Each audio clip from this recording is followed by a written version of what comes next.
ng mawalan kang wala kang budget. Ayun, so ito po mga kababayan. Ito po kakarating lang po sa akin at statement po ito sa Office of the Vice President. Naglabas po ng statement si Sara Shimerman Duterte na kung saan confirm at dinala na po sa Hague o Hague, no? Hague. Oh, dinala na po siya sa Hague sa the Netherlands. Ayan, si Digong. So basahin po natin. So ito po, mga kababayan, today, our own government, ay, namatay. Akala ko namatay. Hindi ha, ito lang, natin ang namatay, hindi si Digong ang namatay. Mga kababayan, ito po yung statement ha, paki-screenshot, basahin nyo na lang. So ako na po magbasa. Ma'am Binken, ay Miguel of shoutout po. Mga kababayan, today, our own government has surrendered a Filipino citizen, even a former president at the two foreign powers. This is a blatant affront to our sovereignty and an insult to every Filipino who believes in our nation's independence. Worse, former President Rodrigo Roa Duterte is being denied his fundamental rights. Since he was taken this morning, he has not been brought before any competent judicial authority to assert his right and to allow him to avail for relief provided by law. As I write this, he is being forcibly taken to the Hague tonight. This is not justice. This is oppression and persecution. This act shows the world that this government is willing to abandon its own citizen and betray the very essence of our sovereignty and national dignity. Ano daw? Pati ba naman dito sa statement, biktima pa rin kayo? Di ba? Pati ba naman dito sa statement, biktima pa rin kayo? This act shows the world that this government is willing to abandon. Nagkamali po kayo sa statement ninyo. Ang gobyernong ito ay hindi po tayo iniiwan. Ito po ang hindi ko magustuhan sa statement na to. This act shows that the world, that this government is willing to abandon. Hindi po ako naniniwala na this government is willing to abandon. Hindi. Bakit? Kung i-compare ninyo, kung ang gobyernong ito ay willing to abandon its own citizen, willing to abandon its own citizen and betray the very essence of our sovereignty and national dignity, hindi ako naniniwala sa statement at sa sentence na to. Bakit? Kung i-compare nyo po si Digong isa lang versus sa 30,000 kabuhay na kaya pa sanang umabot ng 80 years old, nasing edad ni Digong, yung mga pinapapatay niya sa war on drugs at sa extrajudicial killings. Paano ninyo nasabi na this government is willing to abandon? Kung i-compare ninyo si Digong isa lang, umabot na siya sa punto na nakamit na niya ang mga gusto niya. Nakamit na niya bilang marating na niya ang tuktok ng kanyang tagumpay at naging presidente na siya. Tapos sasabihin niyo, this government is willing to abandon its own citizen, diba? And betray the very essence of our sovereignty and national dignity.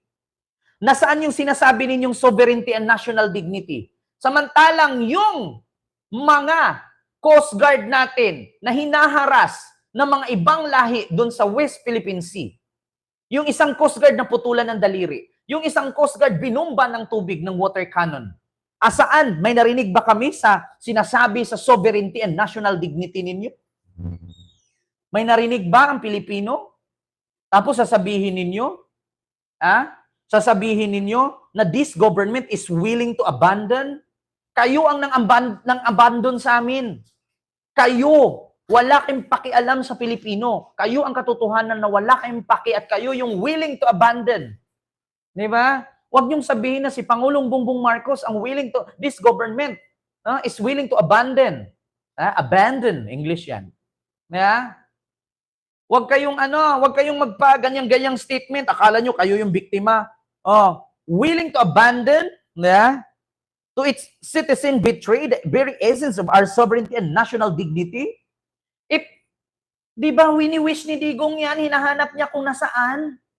Matagal na niyang inantay. Sabi nga ni Digong, nasaan na? Dalian nyo na, baka mamatay pa ako, hindi na ako maabutan ng ICC warrant na yan. Tapos ngayon, nandyan na ang warrant, sasabihin ninyo, kayo na ang biktima? Di ba? Kayo na ang biktima? Hindi. Patotoo lang, wag ganun. No mercy. Yeah, walang awa-awa. Bago ninyo sabihin na maawa, dapat naawa kayo dun sa 30,000 ka namatay. Willing to abandon its own citizen and betray the very essence of our sovereignty and dignity? Walang ganun. Eh di sana noon nyo pa yan sinabi nung tinaga ng Chinese Coast Guard yung daliri ng Filipino Coast Guard. Eh di sana noon nyo pa yan sinabi yung sovereignty and national dignity, very essence of our sovereignty and national dignity, nung binomba ng water cannon yung mga Chinese Coast Guard, yung mga Filipino Coast Guard doon sa mga Chinese Coast Guard sa West Philippine Sea. Bakit? Sasabihin ninyo ngayon, this government is willing to abandon? Eh si Digong nga, sabi niya noon, bakit ko ipagtatanggol yung West Philippine Sea na yan? Bakit ako magdi-deploy ng isang batalyong kasundaluhan, kapulisan, at Philippine Navy Coast Guard dyan? Ibuhangin lang naman yan. Kayo ang totoong nag-abandon, no? Diba? Sa ating sariling sovereignty and national dignity. Kayo yung nag-abandon. Sinabi ni Digong yan, bakit ko mag-deploy ng mga Navy dyan? Buhangin lang yan. Diba? West Philippine Sea, Panatag Shoal, Spratly Islands is owned by the Philippine government and owned by the Philippines. Tapos sasabihin nyo, willing to abandon the essence of our sovereignty and national dignity? Eh sinabi ni Digong yan noon. Bakit ko pag-aksayahan ng panahon na isib yung West Philippine Sea na yan? Ibuhangin lang yan. Kayo yung nang-abandon sa amin. Kayo yung walang pakialam sa amin. Di ba? Yun. Yung hanggang ngayon, kayo pa rin yung biktima. Kayo na yung nagpapatay ng 30,000 katao, tapos kayo na yung biktima. Eh di ba hiniling ni Digong to, dalian ninyong ilabas yung warrant na yan, baka hindi na ako maabutan, mamamatay na ako. Diba? So, mga kababayan, confirm. Diba? Confirm na po. Statement ni Sara, dinala na po sa Hague. Si Digong, dinala na sa Netherlands. Hindi po natin alam kung sino-sino ang mga kasama niya doon at kung sino-sino ang mga sinakay kasama sa eroplano papunta doon. Eh, tinanong nga nila si General Torre kung kailan, saan dalhin, wala namang statement according dun sa news. So ito po confirm. Biyahe na po sila papuntang Hague, the Netherlands. So magkita na sila ni Peter Pan doon. Siguro mabigyan siya ng glitters ng power ni Peter Pan at ni Tinkerbell. So lilipad-lipad na si Digong doon. Oo, gaganon-ganon na siya. Lulutang na siya sa hangin. Para na siyang, kung dito sa Philippines, siya ay president, siya ay politician, pagdating niya sa Netherlands, siya ay magician.